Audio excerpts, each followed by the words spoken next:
Okay, shall we start? Civics first year important question for quick revision purpose. Okay, first behavioralism. This is most repeated bit. Behavioralism is the study of political behavior, perception of the individuals toward the own political system. Simple. బిహేవియరలిజం ఏం చెప్తుంది? Political behaviour, okay, వారి perception ఏంది, individual behaviour ఎట్లా ఉంది, ఓకేనా, political సిస్టంలో దాన్ని study చేసేదే బిహేవియరలిజం అంటారు. బిహేవియరలిజం ఏం చెప్తుంది? Political behaviour, perception of individuals toward the political system. ఓకేనా, అంతే రాయాలి. రైట్. దీన్ని చెప్పింది Charles Merriam, okay, Gabriel Almond, David Easton అనేటోడు 1920s ఈ బిహేవియరిజం అనే కాన్సెప్ట్ని తీసుకొచ్చారు వాళ్ళు. 2 పాయింట్స్. ఇదేం చెప్తుంది? Political behaviour, perception, individual interest towards the political system. అది రాసి ఇది రాస్తే సరిపోతుంది. Next, give any 2 traditional definition of political science. ఇది నీకు లాంగ్ ఆన్సర్లో మీకు కవర్ అవుతుంది. ఇది లాంగ్ ఆన్సర్ చూసుకున్నామంటే నీకు ఇక్కడ కవర్ అయిపోతుంది.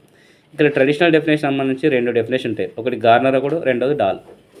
గార్నర్ ఏం చెప్తారంటే political science begins and ends with the state.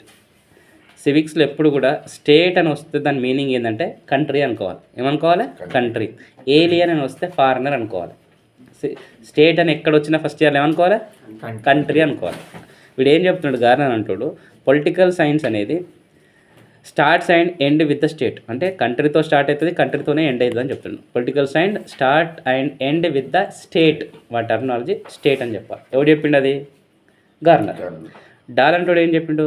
Political science is the scientific study of importance of power, authority, influence. Okay, political science ఏం చెప్తా అంటున్నాడు? స్టడీ, ఓకేనా, scientific study and importance power, authority and influence. Power, authority, influence, వీటి గురించి చెప్పేది political science అని చెప్పిండు. ఎవడు? డాల్ అంటాడు. Next, post behaviouralism. Post behaviour ఏంటంటే ఈ బిహేవియరలిజం ఉంది కదా, దానికి రియాక్షనే పోస్ట్ బిహేవియరలిజం. ఎప్పుడు ఎట్లా బిహేవ్ చేస్తారు, ఆ బిహేవియరిజంకి ఎట్లా రియాక్షన్ ఇస్తాడు. నువ్వు వీడిని కొట్టినవురా, వీడిని కొట్టినప్పుడు అది బిహేవియరలిజం. వీడు కొట్టినప్పుడు వీడు ఊరుకుంటాడా? వాడు ఎట్లా రియాక్ట్ అవుతాడో దాన్ని పోస్ట్ బిహేవియరలిజం అంటారు. ఆమె క్లియర్? చూడు, the reaction of behavioralism is known as post-behavioralism. It gives equal importance for ethics and value as well as facts and method. అది దేనికి ప్రయారిటీ ఇస్తుంది? ఎథిక్స్కు, వాల్యూస్, ఫ్యాక్ట్స్కు వాల్యూ ఇస్తాను రాస్తే చాలు. 2 lines. The reaction of behavioralism is called post-behavioralism. అంత రాసిన చాలు. ఓకేనా? బిహేవియరిజంకి రియాక్షనే post behaviouralism. Simple. Next, father of political science. ఇది కూడా అడుగుతూ ఉంటాడు. Aristotle is the father of political science. Political సైన్స్ని ఎవడంటాడు? అరిస్టాటిల్. పొలిటికల్ సైన్స్ను దాన్ని ఒక సైంటిఫిక్గా ఫస్ట్ తీసుకొచ్చింది 4th centuryలో. ఎవడంటే ఎవడు? గ్రీక్ వీరుడు. మన కంట్రీ గ్రీక్ అని గ్రీక్ వీరుడు అంటారు. ఎవడైనా? Aristotle. Okay, because of his systematic study regarding affairs and government and policies. So ఆయన సిస్టమేటిక్గా దీన్ని స్టడీ చేసింది కాబట్టి ఈయనను ఫాదర్ ఆఫ్ పొలిటికల్ సైన్స్ అంటారు. ఎవరిని అంటారు? అరిస్టాటిల్. ఒక వర్డ్ గుర్తుపెట్టుకుంటే 2 marks వస్తాయి. Next, what is mean by sociology. Sociology అంటే ఏంది? ఓకేనా, sociology is the study of changes in various social institutions. ఇది కంపల్సరీ రాయాలి. సోషియాలజీ ఏం స్టడీ చేస్తుంది? Various changes in social institutions. ఓకేనా, it explain social, economic, ethical, cultural system in the society. ఇంతే, ఇప్పుడేమోదిగా society study with changes in social institutions. దేని గురించి చెప్తుంది? సోషల్, ఎకనామికల్, ఎథికల్ సిస్టమ్ గురించి చెప్తుంది. అంతే. Next, how political science is different from economics. Political science ఎకనామిక్స్కి ఎట్లా డిఫరెన్స్? పొలిటికల్ సైన్స్ ఏం చెప్తుంది, ఎకనామిక్స్ ఏం చెప్తుంది రాస్తే చాలు. Political science deals with the aspects of sovereignty, public policy, classification of constitution, various political parties. Political parties, sovereignty అంటే కంట్రీకి ఉంటే సూపర్ పవర్. ఓకేనా, పబ్లిక్ పాలసీ, గవర్నమెంట్ ఎలాంటి పాలసీ, ట్యాక్స్ ఎట్లా వేస్తుంది, ఎట్లా ఇన్కమ్ కలెక్ట్ చేస్తుంది, అవి పబ్లిక్ పాలసీ కిందకి వస్తుంది. ఇది స్టడీ చేసేది పొలిటికల్ సైన్స్. మరి ఎకనామిక్స్ ఏం స్టడీ చేస్తుంది? Production, wealth, distribution, exchange of goods, వీటి గురించి స్టడీ చేసేది ఎకనామిక్స్. పొలిటికల్ బిహేవియర్, రైట్స్ ఏవైనా రాయొచ్చు. Political behaviour, constitution, rights, fundamental duties, fundamental rights గురించి ఎక్స్ప్లెయిన్ చేసేది పొలిటికల్ సైన్స్. ప్రొడక్షను, డిస్ట్రిబ్యూషను, ఓకేనా, Asian income, per capital income గురించి ఎక్స్ప్లెయిన్ చేసేది ఎకనామిక్స్. అలా కొన్ని టాపిక్స్ కొన్ని టాపిక్ రాస్తే అయిపోతుంది. ఓకేనా. Next, mention any 4 points of significance of political science. Political science యొక్క ఇంపార్టెన్స్, ఓకేనా, 4 పాయింట్స్ రాయమని చెప్పింది. So political science explains concepts and theories. Political science ఏం చెప్తుంది? కాన్సెప్ట్స్, థియరీస్ ఎక్స్ప్లెయిన్ చేస్తుంది. పొలిటికల్ సైన్స్ అన్న సివిక్స్ అన్న ఒకటే. ఓకేనా. Political science examines forms and organs of the government organs ఏముంది ఇక్కడ? సెకండ్ ఇయర్లో వస్తుంది. ఆర్గాన్స్ ఆఫ్ గవర్నమెంట్ 2 మార్క్స్ వస్తుంది సెకండ్ ఇయర్లో. ఏంటిది? Legislative, executive, judiciary. లెజిస్లేటివ్స్ అంటే ఎంపీలు, ఎగ్జిక్యూటివ్ అంటే మినిస్టర్స్, జ్యుడిషియరీ అంటే కోర్టులు. ఈ మూడింటిని ఏమంటారంటే ఆర్గాన్స్ ఆఫ్ గవర్నమెంట్ అంటారు. ఓకేనా. Next, it enable the citizens to realise regarding their rights and duties. అంటే వాళ్ళ రైట్స్, డ్యూటీస్ గురించి వాళ్ళకు అవేర్నెస్ అనేది ప్రొవైడ్ చేయాలి. Next, it deals with the international relation. సింపుల్గా ఏమంటున్నాడు? 4 points of significance of political science. Political science యొక్క important ఏందని అడుగుతున్నాడు. ఏం రాయాలి? పొలిటికల్ సైన్స్ అనేది different political concept, theories explain చేస్తుంది. Next, organs of the government గురించి ఎక్స్ప్లెయిన్ చేస్తుంది. నెక్స్ట్, పీపుల్ యొక్క రైట్స్, డ్యూటీస్ గురించి ఎక్స్ప్లెయిన్ చేస్తుంది. నెక్స్ట్, ఇంటర్నేషనల్ రిలేషన్స్ గురించి ఎక్స్ప్లెయిన్ చేస్తుంది. ఈ 4 పాయింట్ గుర్తుపెట్టుకుని చాలు. ఓకేనా. Any doubt? Right. Second chapter తీసుకుంటే, what do you understand by society. Society అంటే ఏంది? మోస్ట్ రిపీటెడ్ పక్కా పెట్టేది. సొసైటీ అంటే ఏంది? The term society indicates various kinds of relations, several groups and associations. Broadly speaking, it is desired relation among individual. Okay, it is a social organisation. Society అంటే ఏంది? అదొక social organisation. ఇక్కడ సొసైటీలో ఉండే డిజైర్ రిలేషన్స్, ఓకే, గురించి explain చేసేదాన్ని society అంటారు. ఓకేనా. సోషల్ రిలేషన్స్ ఎక్స్ప్లెయిన్ చేస్తుంది. సొసైటీ అంటే ఏం చెప్తుంది? సోషల్ అన్ని హ్యూమన్ బీయింగ్స్ ఎట్లా ఉంటుంది, వాడు ఒకటితో ఒకటి రిలేషన్ ఎట్లా మెయింటైన్ చేస్తాడు, ఓకేనా, నార్మల్గా ఉన్నప్పుడు ఎట్లా బిహేవ్ చేస్తాడు, సొసైటీలో ఉన్నప్పుడు ఎట్లా బిహేవ్ చేస్తాడు, అది చూసుకోవాలి. అది society. Next, what is government. Sir government అంటే ఏంది? ఓకేనా. సో గార్నర్ అంటే ఒక డెఫినేషన్ ఇచ్చింది. Government is the agency or machinery through which common policies are determined. ఏం చేస్తారు? కామన్ పాలసీస్ అనేది రెడీ చేస్తారు. Common affairs are regulated. అన్ని కామన్ అఫైర్స్ అనేది రెగ్యులేట్ చేస్తారు. Common interest are promoted. ఇక్కడ 3 ఐటమ్స్ వచ్చినాయి మనకు. ఎవరు చెప్పిండు? గార్నర్. గార్లిక్ గుర్తుపెట్టుకో, గార్నర్ గుర్తుంటాడు. ఏం చెప్పిండు? Government is the agency. ఏం చేస్తుంది?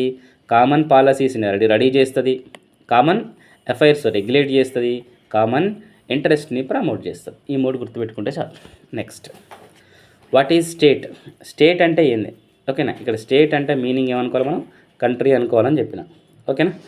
స్టేట్కి సంబంధించిన డెఫినేషన్ ఏంటి అంటే, ఇది 10 మార్క్స్ ఆన్సర్కి ఇది ఇంట్రడక్షన్ రాయాల్సి ఉంటుంది, గుర్తుపెట్టుకోండి. 10 marks answer most important. State essential elements of state అని 10 మార్క్స్ ఆన్సర్ ఉంటుంది. ఒక 5 చెప్తాను, 5 చదువుకోండి, 5 వస్తాయి యాన్యువల్గా. Right. According to Woodrow Wilson, ఓకేనా, the state is people organised law with in a definite territory. ఒక డెఫినెట్ టెరిటరీ అంటే ఒక పర్టికులర్ ప్లేస్లో పీపుల్ ఆర్గనైజ్ చేసే లానే ఏమంటారు? స్టేట్ అంటారు. కొంత ఏరియా తీసుకుందాం, ఓకేనా. ఈ ఏరియా తీసుకొని ఆ ఏరియాలో ఈ పీపుల్లందరినీ కంట్రోల్ చేసే ఒక ఆర్గనైజేషన్ ఉంటుందా, దాన్ని గవర్నమెంట్ అంటారు. ఏమంటారు? స్టేట్ అంటారు. People organised law with in a definite territory. ఒక పర్టికులర్ ప్లేస్లో పీపుల్ని ఆర్గనైజ్ చేసే ఆ లాని ఏమంటారంటే స్టేట్ అంటారు. ఓకేనా. స్టేట్ అంటే కంట్రీ అని అర్థం. ఇంకొకడు లాస్కీ అంటే ఒక డెఫినేషన్ ఇచ్చిండు. ఎవడు? Laski.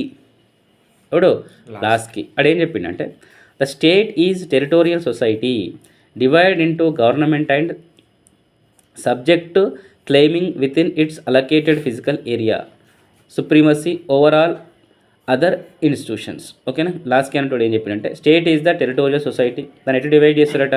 Government and subject to claimings with in a allocated physical area, okay, supreme over all the institutions. ఒక ఫిజికల్ ఏరియాలో సొసైటీని డిఫరెంట్గా ఇట్లా society divide into government. Physical ఏరియాలో సొసైటీని గవర్నమెంట్ సబ్జెక్ట్ క్లైమింగ్గా డివైడ్ చేయడానికి సొసైటీ అని చెప్తాం. నెక్స్ట్, సావర్నిటీ అంటే సింపుల్గా గుర్తుపెట్టుకోండి, ఒక కంట్రీకి ఉండే సూపర్ పవర్ని సావర్నిటీ అంటారు.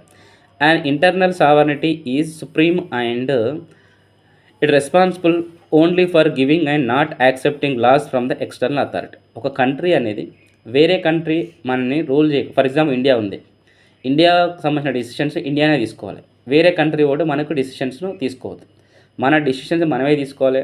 మన కంట్రీని మనమే రూల్ చేసుకోవడాన్ని సావర్నిటీ అంటారు. అంటే వేరే వాడి మనల్ని కమాండ్ చేసుకోవద్దు, మన కంట్రీని మనమే ఓన్గా డిసిషన్ తీసుకోవాలి. అది ఇంటర్నల్ సావర్నిటీ.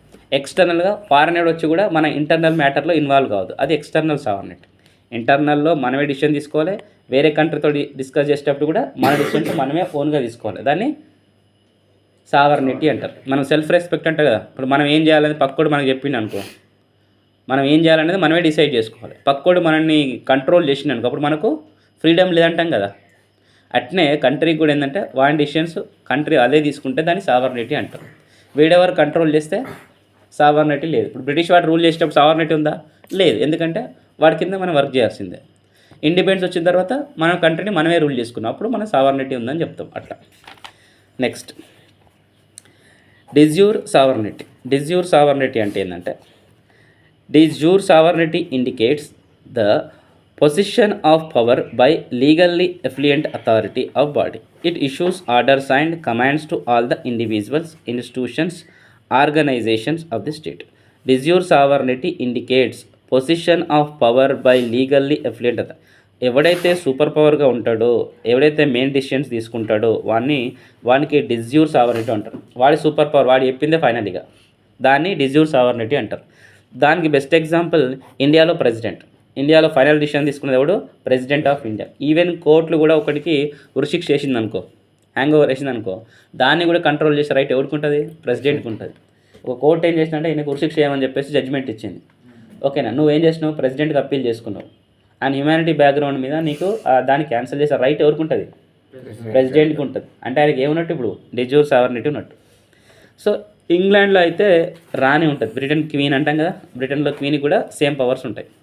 అది డిజ్యూర్. ఓకే అంటే లాస్ట్గా ఫైనల్గా పవర్స్ ఎవరుకుంటే వాళ్ళకి డిజ్యూర్ సావర్నిటీ అని గుర్తుపెట్టుకోండి, సింపుల్. ఓకేనా.